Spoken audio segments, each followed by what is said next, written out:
Charlotte's Web, Chapter 9. Wilbur's Boast. A spider's web is stronger than it looks. Although it is made of thin, delicate strands, the web is not easily broken. However, a web gets torn every day by the insects that kick it around in it, and a spider must rebuild it when it gets full of holes. Charlotte liked to do her weaving during the late afternoon, and Fern liked to sit nearby and watch. One afternoon, she heard a most interesting conversation and witnessed a strange event. "You have awfully hairy legs, Charlotte," said Wilbur as the spider busily worked at her tasks. "My legs are hairy for a good reason," replied Charlotte. "Furthermore, each leg of mine has 7 sections: the coxa, the trochanter, the femur, the patella, the tibia, the metatarsus, and the tarsus." Wilbur sat bolt upright. "You're kidding," he said. "No, I'm not either." "Say those names again. I didn't catch them the first time." Coxa, trochanter, femur, patella, tibia, metatarsus, and tarsus. "Goodness," said Wilbur, looking down at his own chubby legs. "I don't think my legs have 7 sections." "Well," said Charlotte, "you and I lead different lives. You don't have to spin a web. That takes real legwork." "I could spin a web if I tried," said Wilbur, boasting. "I've just never tried." "Let's see you do it," said Charlotte. Fern chuckled softly, and her eyes grew wide with love for the pig. "Okay," replied Wilbur. "You coach me, and I'll spin one. Must be a lot of fun to spin a web. How do I start?" "Take a deep breath," said Charlotte, smiling. Wilbur breathed deeply. "Now climb to the highest place you can get to like this." Charlotte raced up to the top of the doorway. Wilbur scrambled to the top of the manure pile. "Very good," said Charlotte. "Now make an attachment with your spinnerets, hurl yourself into space, and let out a drag line as you go down." Wilbur hesitated a moment, then jumped out into the air.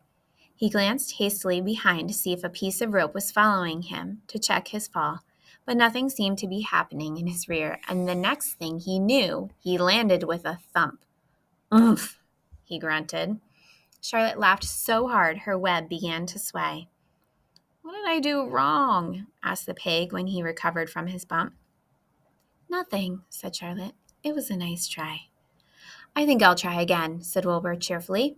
"I believe what I need is a little piece of string to hold me." The pig walked out to his yard. "You there, Templeton?" he called. The rat poked his head out from under the trough.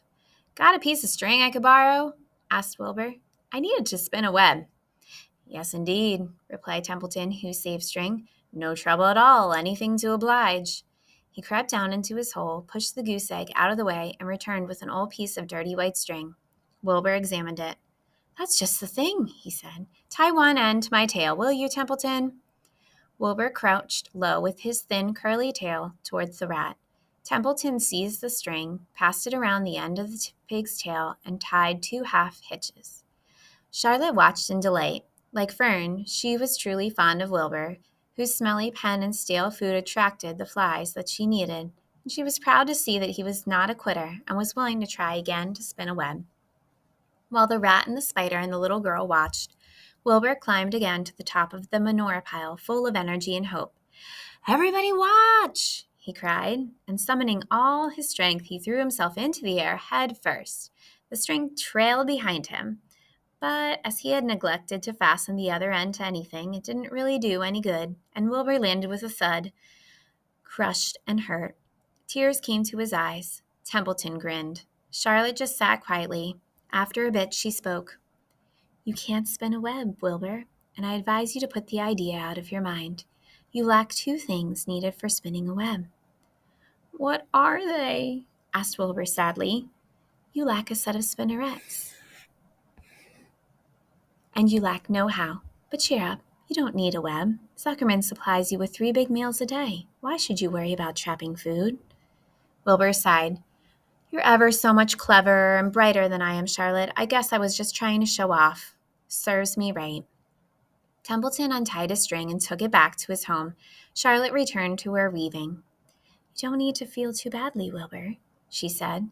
"Not many creatures can spin webs. Even men aren't as good as it as spiders, though they think they're pretty good, and they'll try anything. Do you ever hear of the Queensboro Bridge? Wilbur shook his head. Is it a web? Sort of, replied Charlotte. But do you know how long it took men to build it? 8 whole years. My goodness, I would have starved to death waiting for that long. I can make a web in a single evening. What do people catch in the Queensboro Bridge? Bugs? Asked Wilbur. No, said Charlotte. They don't catch anything. They just keep trotting back and forth across the bridge, thinking there is something better on the other side. If they'd hang head down at the top of the thing and wait quietly, maybe something good would come along. But no, with men it's rush, rush, rush every minute. I'm glad I'm a sedentary spider. What does sedentary mean? Asked Wilbur. Well, means I sit a good part of the time and don't go wandering all over creation. I know a good thing, and when I see it, and my web is a good thing. I stay put and wait for what comes. Gives me a chance to think. Well, I'm sort of sedentary myself, I guess, said the pig. I have to hang around here whether I want to or not. You know where I'd really like to be this evening? Where? In a forest, looking for beechnuts and truffles and delectable roots, pushing leaves aside with my wonderful strong nose, searching and sniffing along the ground, smelling, smelling, smelling. You smell just the way you are, remarked a lamb who had walked in. I could smell you from here. You're the smelliest creature in this place. Wilbur hung his head. His eyes grew wet with tears. Charlotte noticed his embarrassment, and she spoke sharply to the lamb. Let Wilbur alone, she said. He has a perfect right to smell, considering his surroundings. You're no bundle of sweet peas yourself. Furthermore, you are interrupting a very pleasant conversation. What were we talking about, Wilbur, when we were so rudely interrupted? Oh, I don't remember, said Wilbur. It doesn't make a difference. Let's not talk any more for a while, Charlotte. I'm getting sleepy. You go ahead and finish fixing your web, and I'll just lie here and watch you. It's a lovely evening. Wilbur stretched out on his side. Twilight settled over Zuckerman's barn and a feeling of peace. Fern knew it was almost supper time, but she couldn't bear to leave.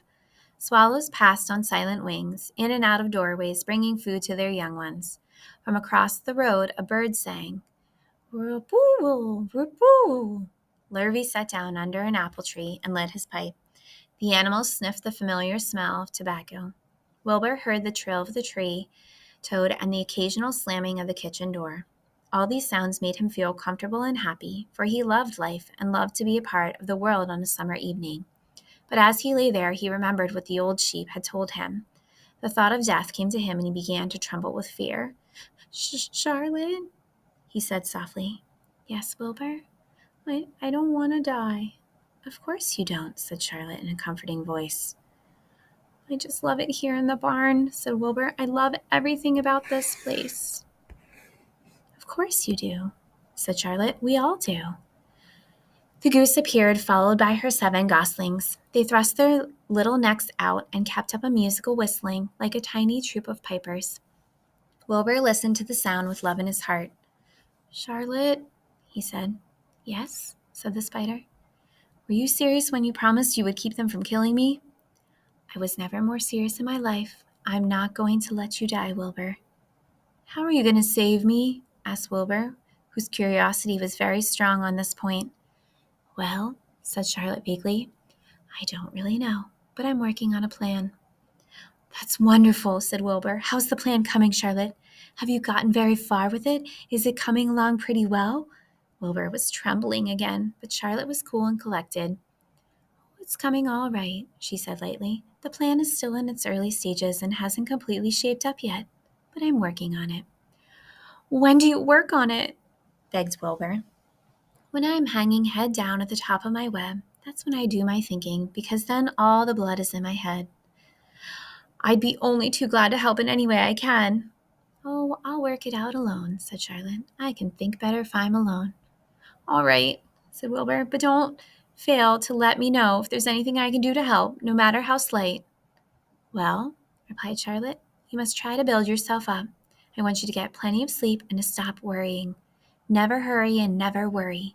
Chew your food thoroughly and eat every bit of it, except when you must leave just enough for Templeton. Gain weight and stay well. That's the way you can help. Keep fit and don't lose your nerve. Do you think you understand? Yes, I understand, said Wilbur. Go along to bed then. said Charlotte. Sleep is important. Wilbur trotted over to the darkest corner of his pen and threw himself down. He closed his eyes. In another minute, he spoke. Charlotte, he said. Yes, Wilbur. May I go out to my trough and see if I left any of my supper? I think I left just a tiny bit of mashed potato. Very well, said Charlotte, but I want you in bed again without delay. Wilbur started to race out to his yard. Slowly, slowly, said Charlotte. Never hurry and never worry. Wilbur checked himself and crept slowly to his trough. He found a bit of potato, chewed it carefully, swallowed it, and walked back to bed. He closed his eyes and was silent for a while. Charlotte, he said in a whisper. Yes. May I get a drink of milk? I think there are a few drops of milk left in my trough. No, the trough is dry, and I want you to go to sleep. No more talking. Close your eyes and go to sleep. Wilbur shut his eyes. Fern got up from her stool and started for home, her mind full of everything she had seen and heard. Good night, Charlotte, said Wilbur. Good night, Wilbur. There was a pause. Good night, Charlotte. Good night, Wilbur. Good night. Good night.